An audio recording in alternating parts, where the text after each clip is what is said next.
Om Tam Namami.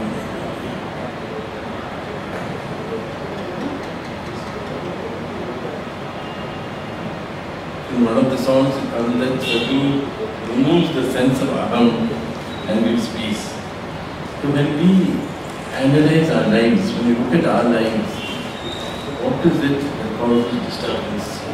It's the sense that I am. And I am, that feeling, it disturbs us. And from that, all these difficulties come.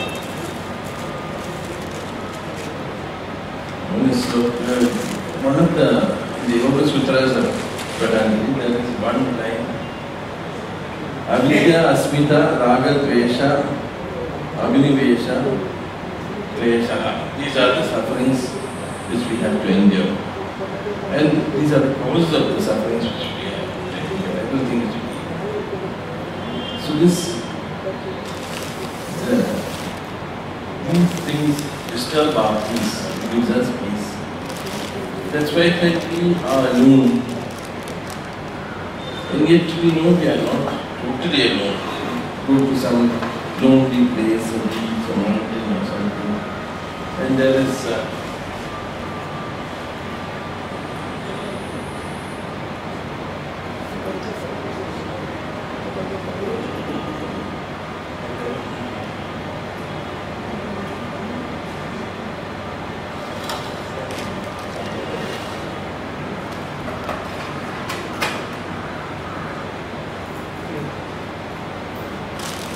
Upanishad, Sannyasa Upanishad, said that every time a sannyasin thinks aham, he should bathe. Because when a sannyasin takes sannyasa, he abandons everything, including the sense that he is somebody, the sense that he is the body, and so the body is as though it is dead. So when he forgets that he is a sannyasin, and he identifies himself with the body, or the mind, or the individual, then he is touching something which is dead, because he has left that body, he has left that identity that should be dead as far as he is concerned. And then when he touches a dead body, then what we do? We have to bathe. We are polluted, we have to bathe. So therefore, the sannyasin, every time he says aham, then he has to bathe again. Now, this is an expression, this is an ideal. Because otherwise then we'll always be bathing. Because we are left the world, yet we are still identifying with our minds, our likes, our dislikes.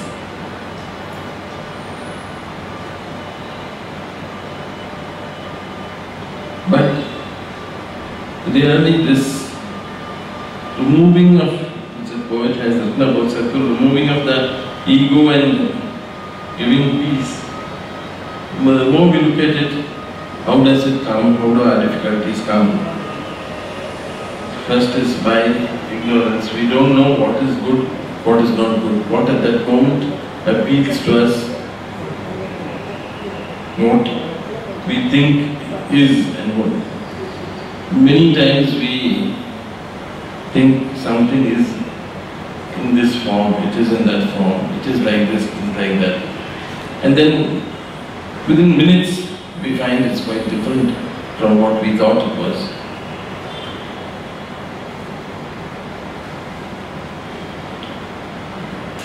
But that avidya, that feeling that I am connected with this body and I want things to be like this, the way which is I like, that creates the sense of asmita, the sense of I am. I am this person, I am that person. All these identifications come. We identify with various things We get used to sitting in a particular chair and reading. Somebody else comes and sits there, we feel why is in my place. They should know that I always sit there.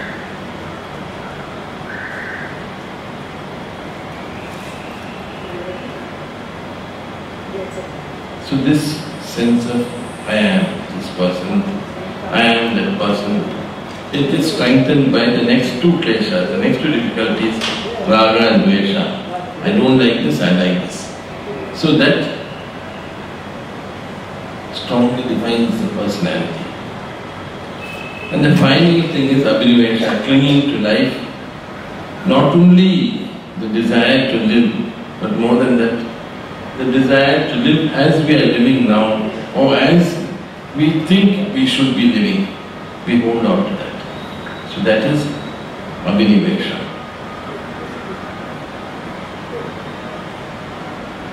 So all these things are the difficulties which come. And we just watch our thoughts for 15-20 minutes. We'll be able to see how much our thoughts are affected, even if we are thinking about other people, by abhinivesha, by raga, dvesha, by ourselves, and the ignorance starts happening.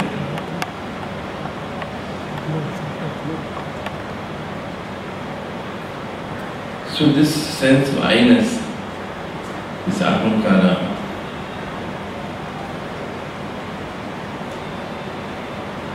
is to be removed. Earlier once I spoke in Sathguru's presence also about this, that only namaskara removes ahamkara.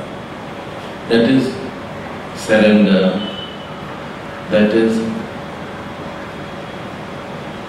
the sense that na mama, not for me, that removes this feeling that aham and that mama feeling, these two feelings, is removed only by namaskara, that is the sound of namaha, the thought of namaha, the prostration to God, to the Guru, which is an act of surrender. So only surrender can remove the ego.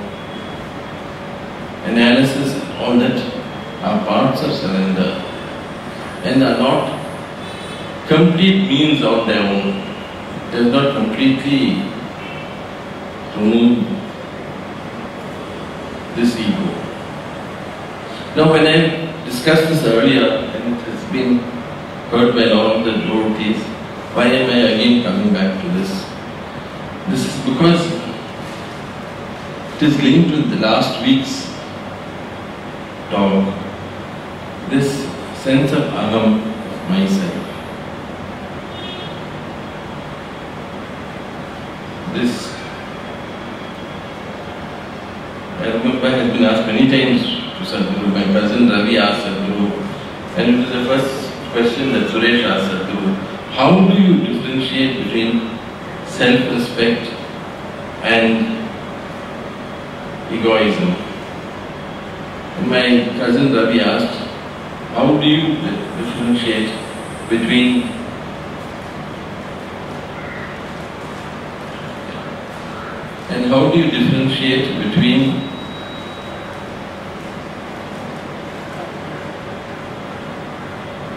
ahamkara, egoism and self-confidence?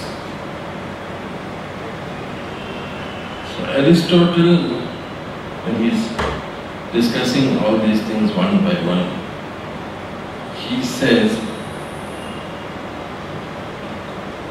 that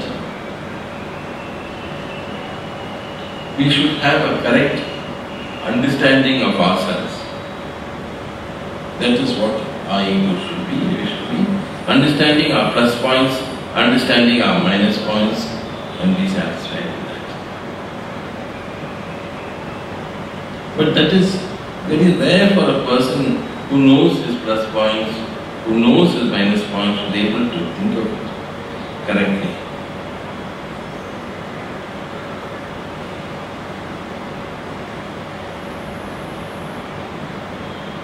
a person to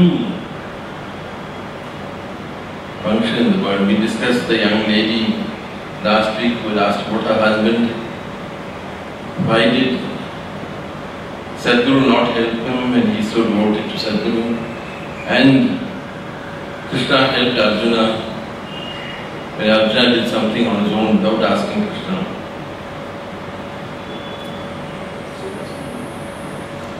So there was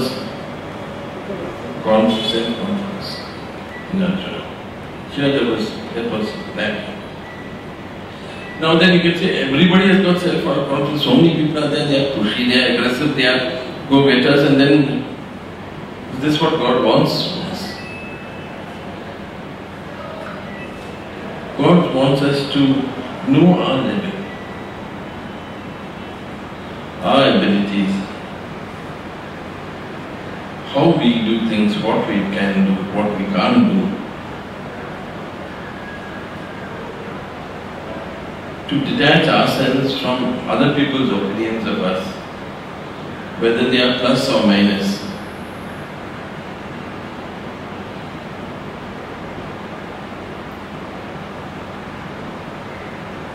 In Sri Sathguru's grace, I was talking in a school, I last week referred to that talk. After that correspondent came and said, I did very well in school, I did very well in college. I got admission in 2 of the best universities in the US. But my father just said one line, you finished your college, now join the business.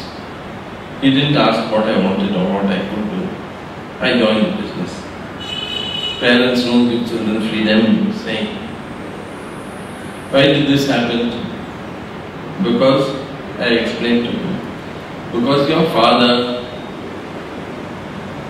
doesn't think of himself merely as a father. He thinks of himself as living through you. You have to continue what he is doing. You have to fulfill his dreams.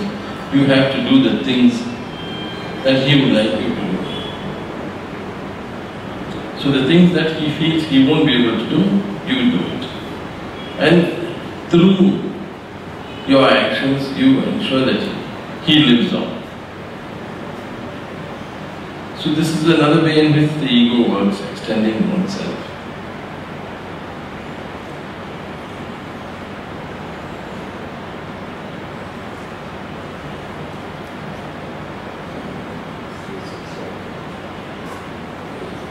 In all the world, all the books which we have read, there is no teaching to equal Sathguru's idea of self-analysis. Yesterday I was talking with a person and telling him about how it has personally benefited me. So when we see people outside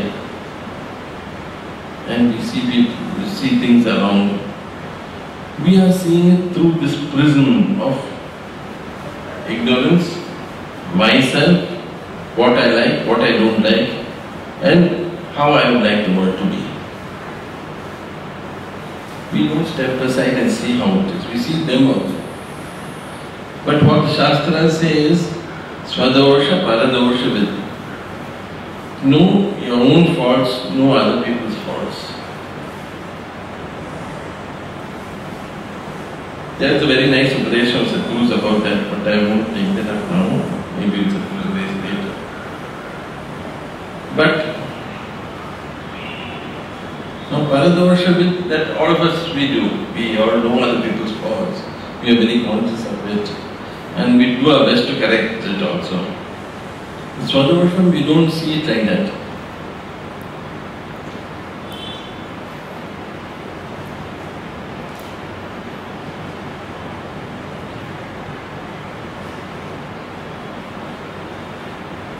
Once long ago, when I was very young, a teenager, Sathguru said something, you've done this 3 times.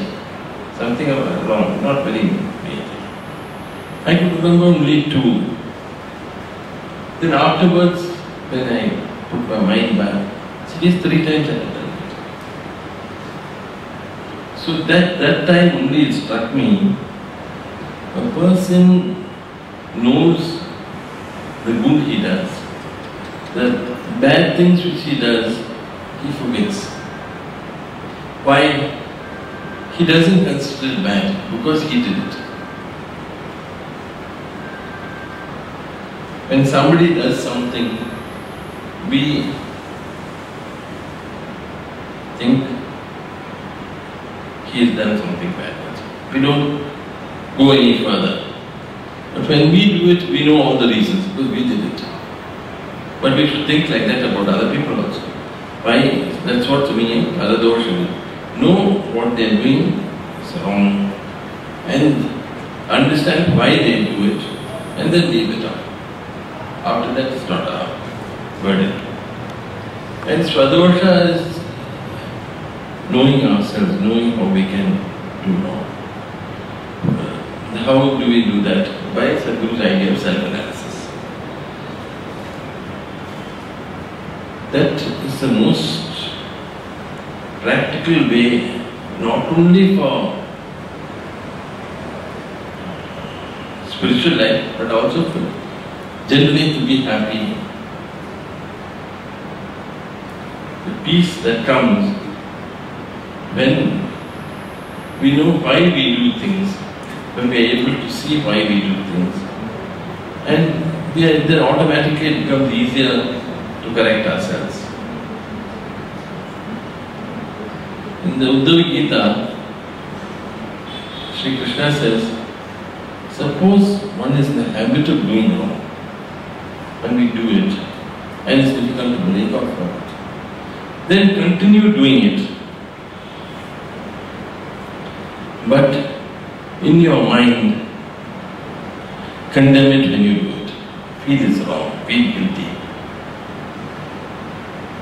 So, I remember Parshuram asking Sathguru in 1984, what's the meaning of this? So then Sathguru said, as you do an action, it becomes part of your character, it becomes part of your nature. And it's easier to do the same action again the next time. But at the same time, when you do that action, mentally, if you think it's not suitable, you should not have done it, and withdraw from it, then what happens is that action becomes more difficult to perform. Because that tendency is not built. That action is associated in your mind with the feeling that it should not be done. It's not associated with the result which happens. So now what is this self-confidence which comes? See, when we see Nachiketas, he's sent to death, maybe he won't come back. At that time he is full of the confidence that God has kept me here. God has kept each of us in a situation in life. Because that is the best place. Our karma draws us to that situation. Our karma draws us to the people whom we have to live with. And it lifts us to the extent that by doing that karma, associating with those people without over-attachment, without wrongdoing, we can reach God and we don't rewind the karma. Now all of us are of the age that we remember what are tape recorders. The children don't know what it is nowadays. But Sathguru used to always say, like the tape recorder, one side it's unwinding, the other side it's winding. Similarly, when we are doing actions, one side we unwind, the other side we rewind. So when we do these actions, knowing God has kept us here, and it is therefore we are doing it because it is expected of us by God, then we will do it for His sake.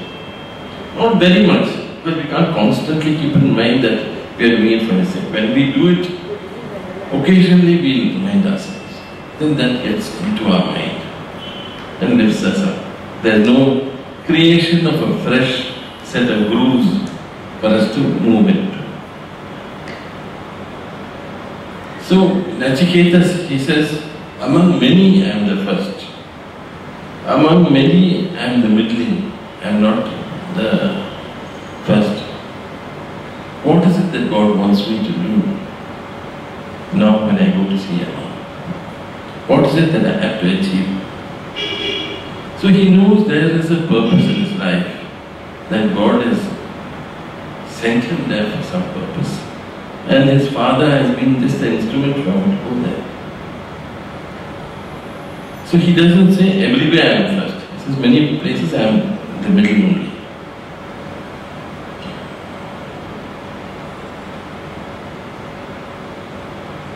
So that is an evaluation of ourselves. He is evaluating himself. So that is the basis of self-confidence. The basis of self-confidence is self-knowledge. You know this is what I can do, this is what I can't do. And you know that these are the temptations with which I cannot be left alone. These are the temptations which I can live with and not get affected by.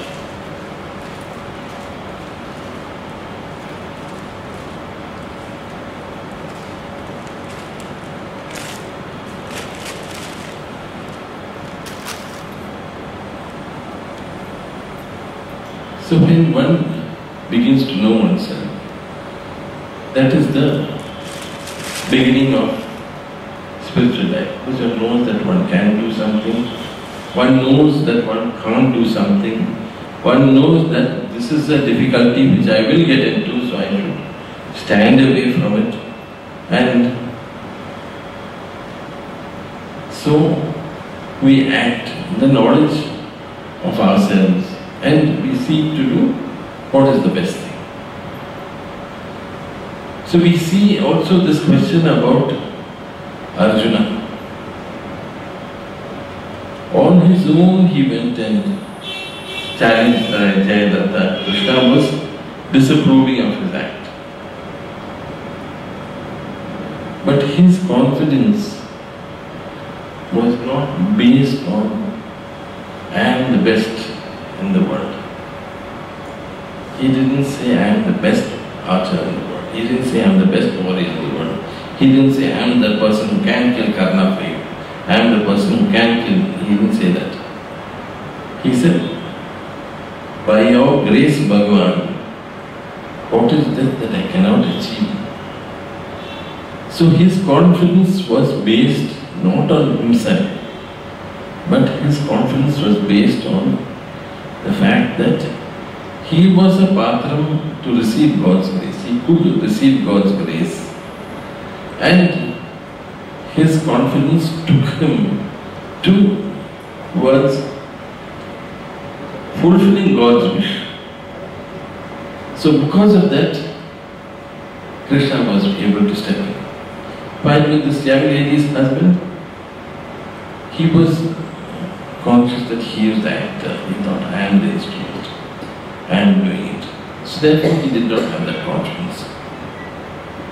He had not analyzed himself sufficiently to know what he can do, what he can't do. And he also did not have that absolute linkage with God, which is there only in one in millions or billions, that could bring down grace in such a manner.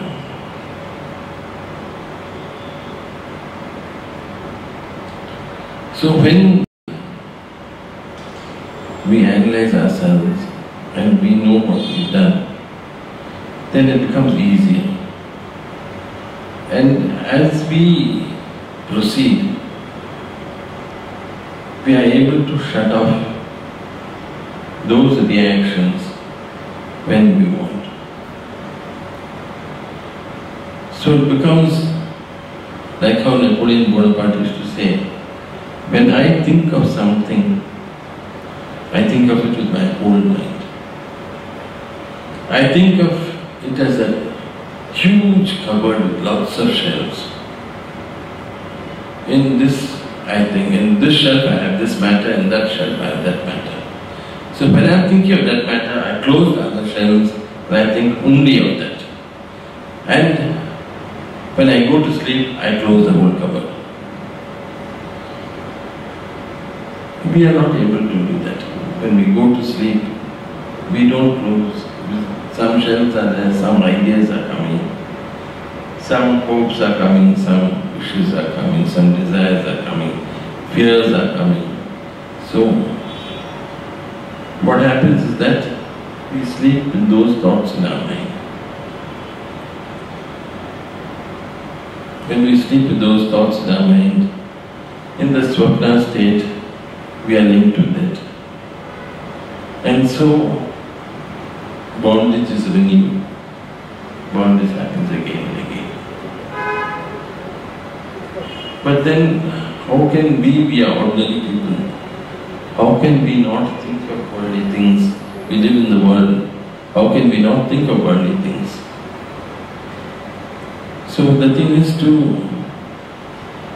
fill it with the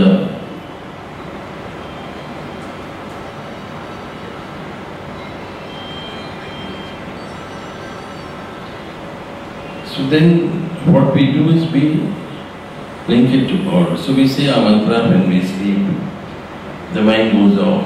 This is an exercise which we do. Mind goes off, we say the mantra and we think of something.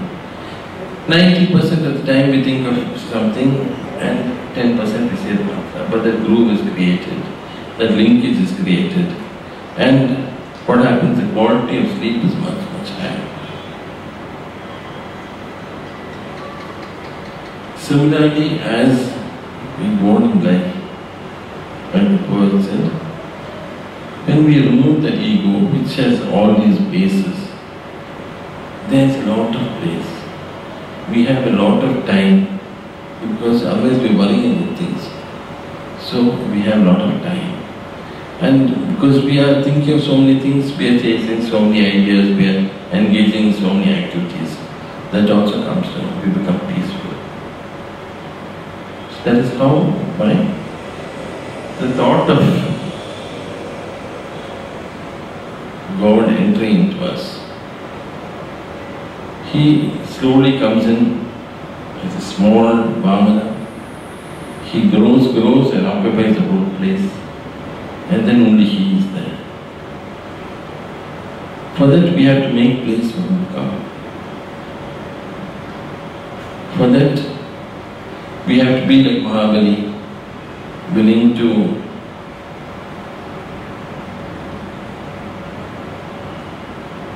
stop anger and desire. When Shukracharya said, this is Mahavishnu coming to hurt you, he said, no, this is the best thing for me. And he took the water and he offered it to Bhagavan, everything what he had. So he put aside the desire which he had for dominion of the whole world, ruling the whole world. He put aside his anger against Indra and the rest of the Devas. Concentrate on what matters. And offered himself to Bhagavan. So he had absolute peace.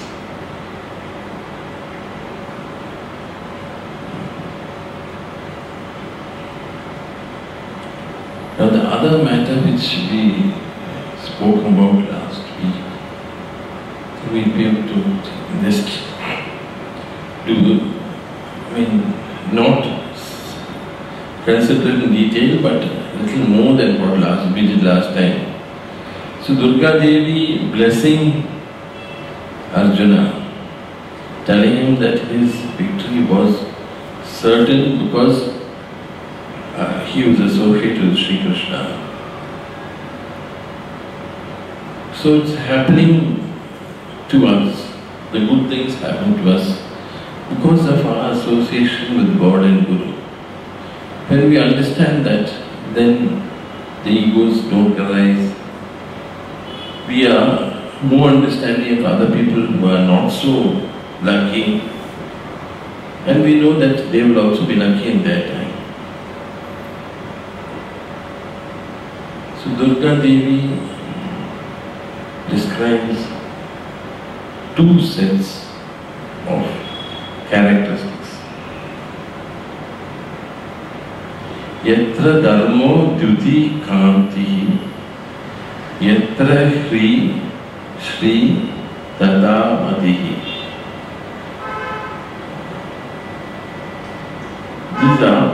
These sets of characteristics are present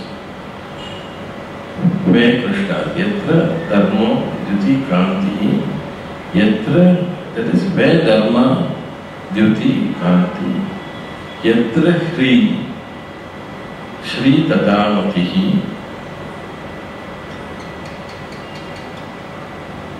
yato dharmas tada Krishna, yada Krishnas tato jaya. So the other one Sathguru has explained so many times, we know that. But these sets of characteristics, the first three are connected with the presence of the Lord.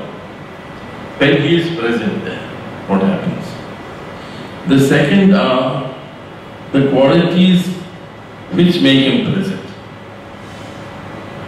That is Bhagavan Swarupam.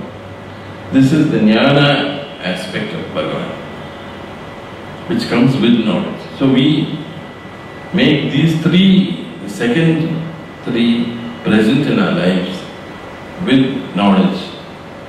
And Bhagavan makes Himself present with the other, with His Swarupa. Yatra dharma. What is dharma? That is the basis, the power. Here dharma is not only right actions, not only right thought. It is that power which pulls us, makes us do right things, even when our nature pulls us the other way. It is that feeling that which everybody has, even the worst person does have. There are certain things you cannot do, there are certain things you can do.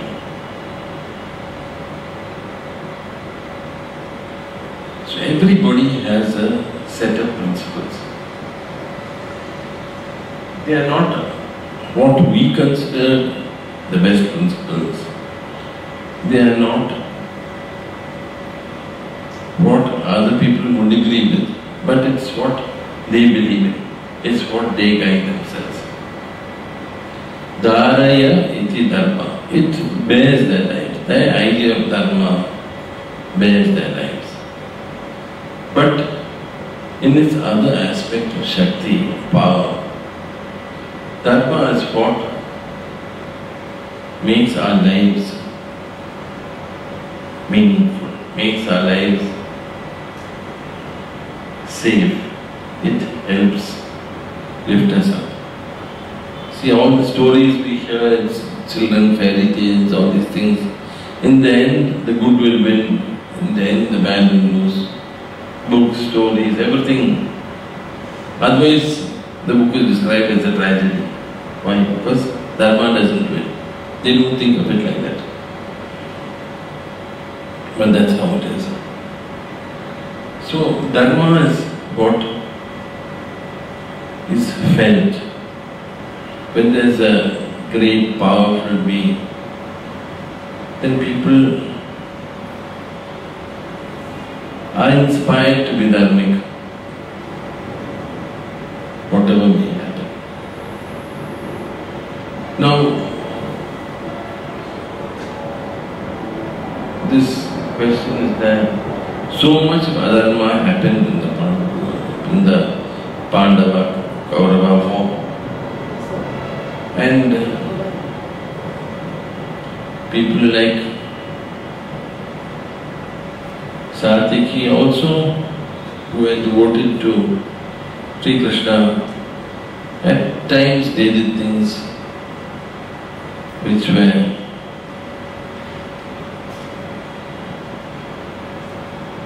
condemned by other people as adharma.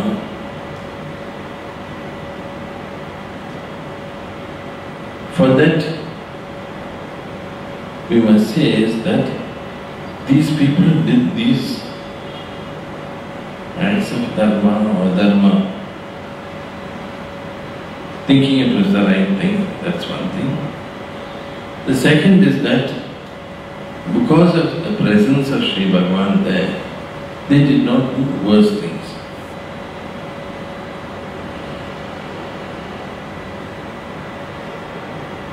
When Satyaki was fighting someone else, they knocked him on the head and he fell down. At that time, Bhurislavas, another king, tried to kill him. He tried to cut off his head.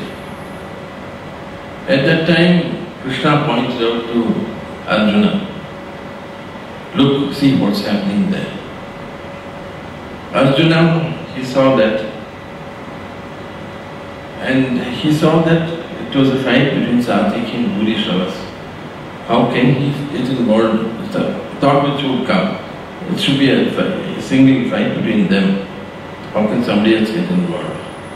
What he did is, with an arrow, he cut off Bhurislavas' hand. So Bhurislavas abused Krishna and Arjuna and said, how can you are fighting somebody and else, and can someone come and attack you? You wouldn't think it's the right thing. What Arjuna said is, within arrow shot of me, none of my people will be killed without being given a chance to protect himself. Satyaki is unconscious and you are trying to kill him. So these are points which are debatable and people keep debating them. But essentially, the presence of Dharma was such that it brings people together. As Sri Rama went, people became his allies. He grew in support.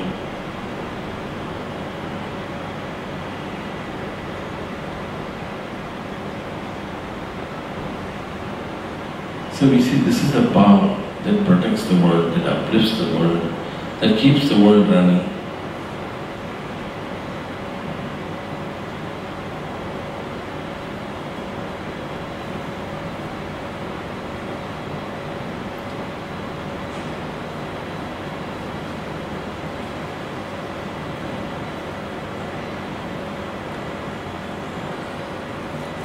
Duty is the brightness.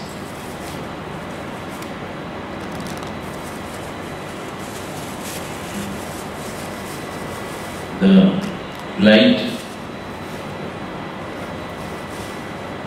that not only brightens up but also uplifts. See, for example, the moon's beams are called Amrita Jyoti.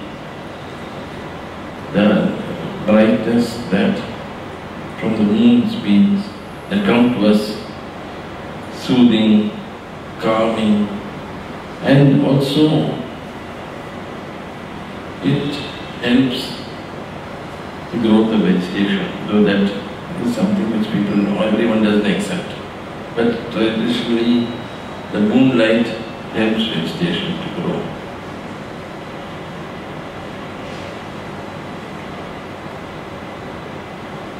That brightness, so just like the brightness of the sun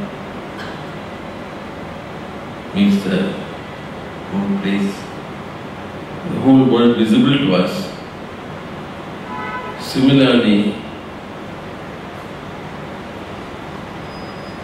the brightness of the moon, it strengthens. So when there is a person whose presence, whose Shakti is such that people find peace in their presence, then beauty is there. And Kanti is the brightness that comes from within. It's referred to in the Upanishad also, Brahmavarchas. Brahmavarchas is the brightness that comes from knowledge. Brahmavarchas makes us know that that person has attained a good deed of spiritual eminence.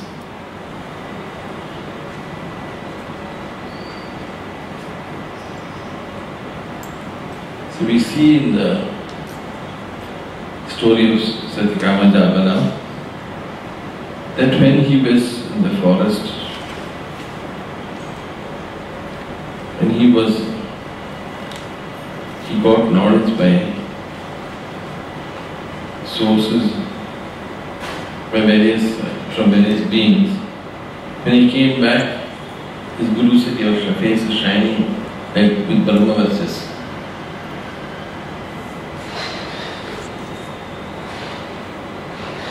Even in this sloka from Advaitha, they say when they give Sathguru Ananda comes Brahmavarchas. It's the greatest type of light that shines, the light of knowledge. So Kanti is that light, the light that comes from God's presence. You see that person, you see the descriptions of Devi, you see Kanti Mati coming there. The presence of Tejas, brightness, all these things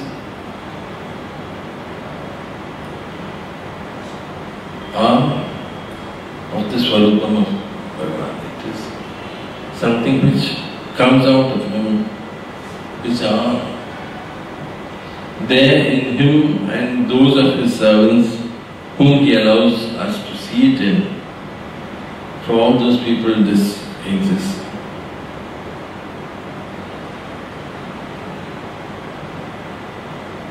The second set of three qualities, Shri, Shri and Mati. Mati is wisdom, knowledge.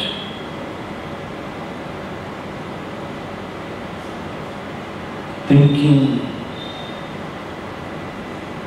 considering things carefully. When we are able to receive knowledge, not merely by supernatural means, but by thinking, by reasoning, what is right, what is wrong, what is this, what is that, what is the nature of the being around us, what we see. Why are people like this? Why are people like that? The analysis which Sathguru says we should be doing, that is Mati. So after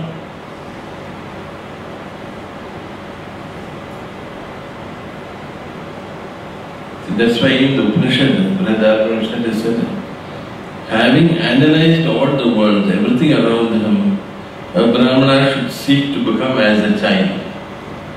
He should seek to become like a child, without worries, without... we see a 2-year-old, a 3-year-old, they'll be playing, they'll be singing loud to itself. There's no reason, they'll be singing nonsense words. There's no reason for it to be happy, but it's happy. That's why in the Advaitha tells in the Advaitha, only 2 people are happy without a cause. I hate 2 people. Who are they? They are the Gnani and it is the child. Because the child has not got desires, so much of desires. It has got desires, it is just learning. Give time, it will learn and become like us. But its happiness is just by sitting by itself, it will sing, it will pray.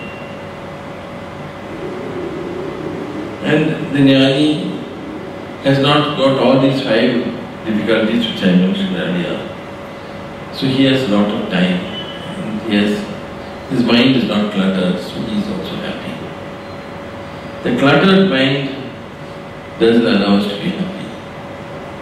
But just like a room is full of clutter, you can't walk, you will hit yourself and hurt yourself.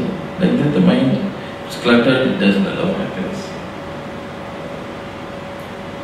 So when we see the world around us, we ask ourselves, why is this like this? Why is it not like that? And then we come to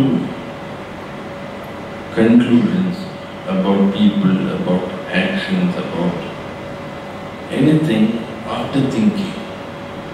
Now there are people who are impulsive, who jump to conclusions.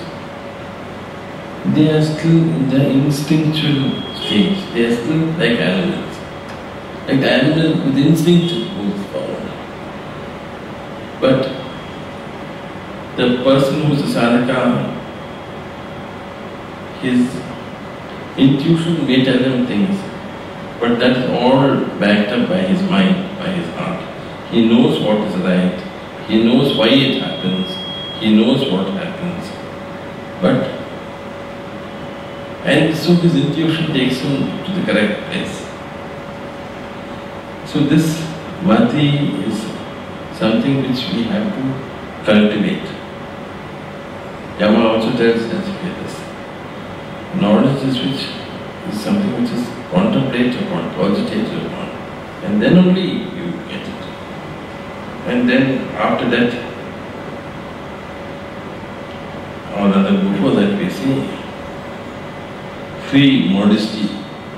Modesty comes by knowing ourselves. See, a boastful person, why does he do that? Because he feels that he is not enough. He feels he has to prove himself with somebody else. Or he has succeeded more than he expected to succeed. So he's so happy that he goes and tells everybody, I'm so good, I'm so great, I've done so much. He feels that somebody else has to be told how good he is. Otherwise that person won't know it. So inside him there's something empty. But a person whose mind thinks considered clearly, he knows how much he is, he knows how much other people are, and he knows that all that is contributes to make him what it is, and so he is not somebody special. So this is the modesty that comes out of knowledge that one is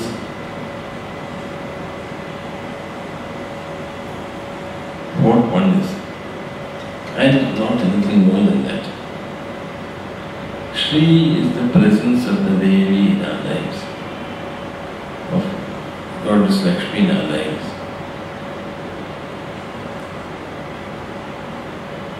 So, Shri is good fortune.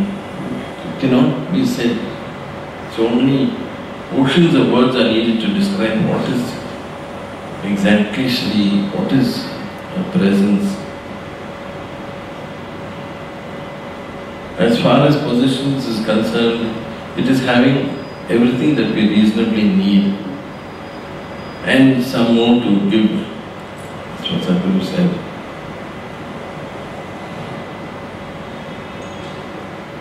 When the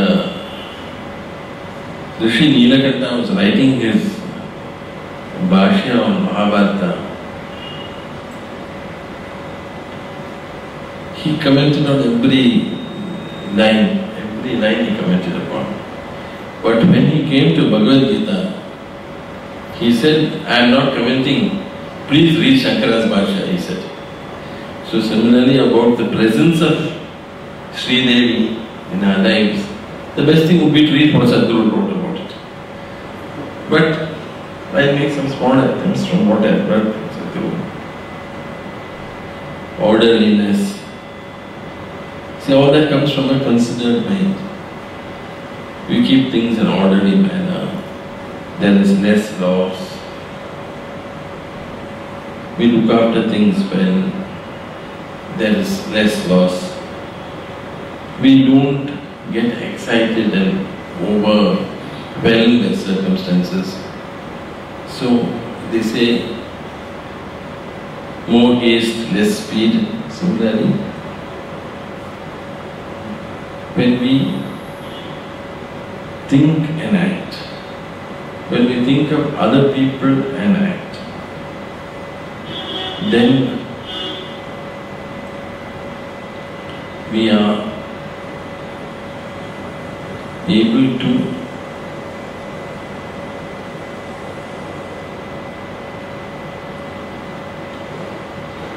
act in a way that hurts nobody, act in a way that promotes everything to grow,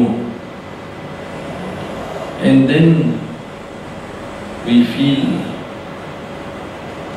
her presence.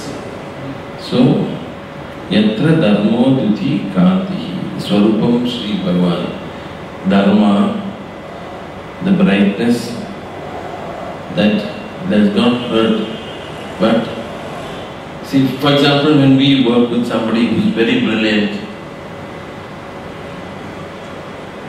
it is sometimes, I remember reading about a very great physicist who was also a Vedantin. He said, I dreaded going to my Guru, because my Guru would always tell me that I have only worldly knowledge and I am no good at spiritual knowledge. That is Shakti, power. The Rishi and the Guru had that power, that knowledge. But it was like a fire which burns. While the Guru who teaches and uplifts the other person, he is the fire that brightens. So duty is the fire that brightens but does not burn. Can go close, you will not burn. It is the fire, it is the light which has no shadow, because nothing can stop it. So when the light comes and there is something in between, then there is a shadow. But nothing can stop that. The duty, the kanti, the power, the brightness of Bhagavan. Nothing can come in between that and us. Yatra hrihi, modesty, the understanding, the self-knowledge. See, Arjuna knew what he wanted and he worked towards it. He was always conscious, I must be very good at archery, I must. So, when he saw Ekravya, he said, you said you're going to make me the best, and what's happened? There's somebody better than me. So he's able to see that there's somebody better than me. Drona could not be what he should have been. He should have said, yes, I'll make you better than me. Instead of which he took the short way out. He cut off that man's hand, made an enemy for Arjuna, made for life. But Arjuna, when he was sleeping in the night, he heard Bhima getting up and going. And he looked where he was going, and Bhima was going eating in the night. He said, how are you eating in the dark? He said, I know where the food is. I know where my mouth is. So I am able to correlate the two and eat.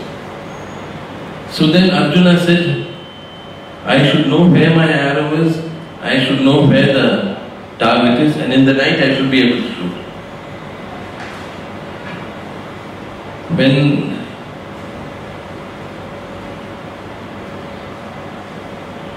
Drona wanted to support, give more teaching to Ashwatthama than Arjuna, what he did is he gave them all vessels to go and fill with water. He gave everybody narrow mouth vessels which takes time to fill. He gave Ashwatthama a small broad mouth vessel. So that filled quickly, and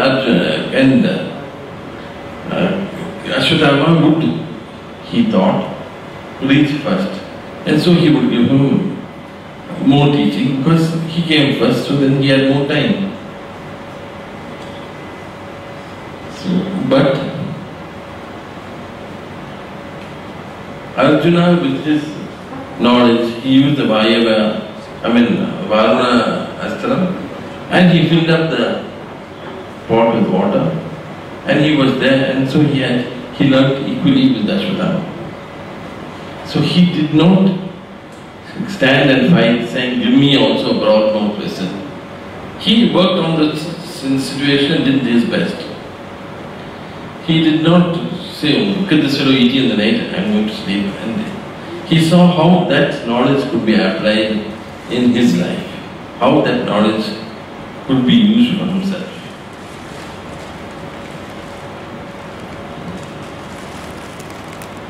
He considered himself.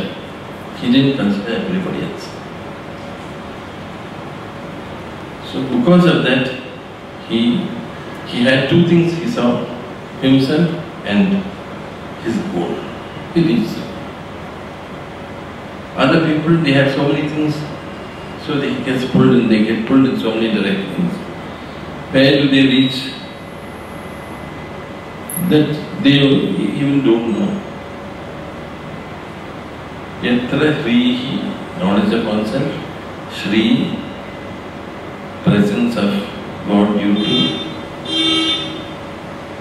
concentration, correct prioritization in life, giving ourselves the correct priorities, what is important, what is not.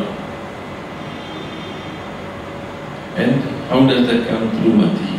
It comes through considered thought, carefully thinking what should be done, what should not be done.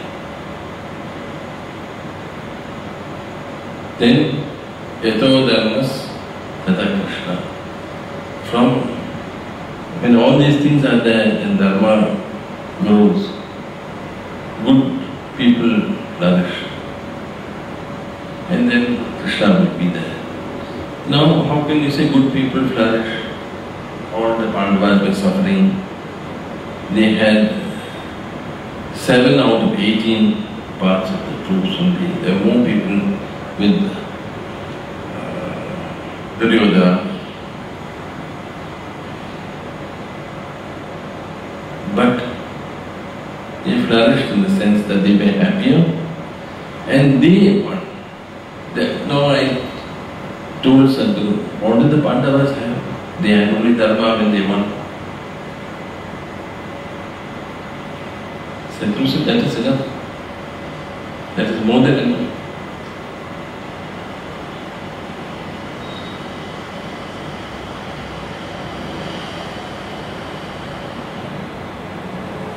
So when there is Dharma, there is Sri Krishna. Yato Dharmas Tato Krishna. Yata Krishnas Tato Jaya.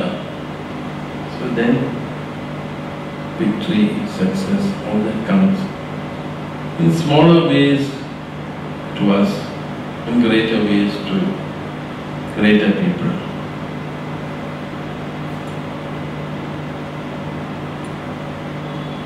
There is one matter which, the 2 questions were sent to me by Radha Ramdas.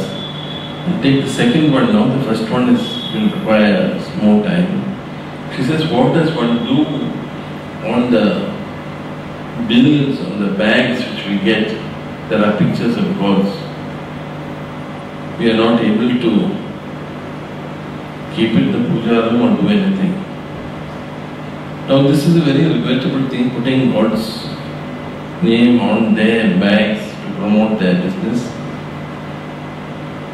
Many of them are doing it out of loyalty also to their Ishtadeva. Vishnu Mohan, when he was here, I remember he kept on talking to the person who owned a shop close by. Because there was a picture of Murugan which used to come on, all anything bought from there. And that we used to find in the dustbins and all that. So he kept on until that person would stop putting the Murugan picture.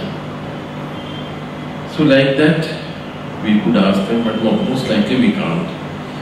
One thing is that these pictures as such represent God, but God does not exist in them more than in anything else, Because there is no prana pratishtha. God has not been born into it.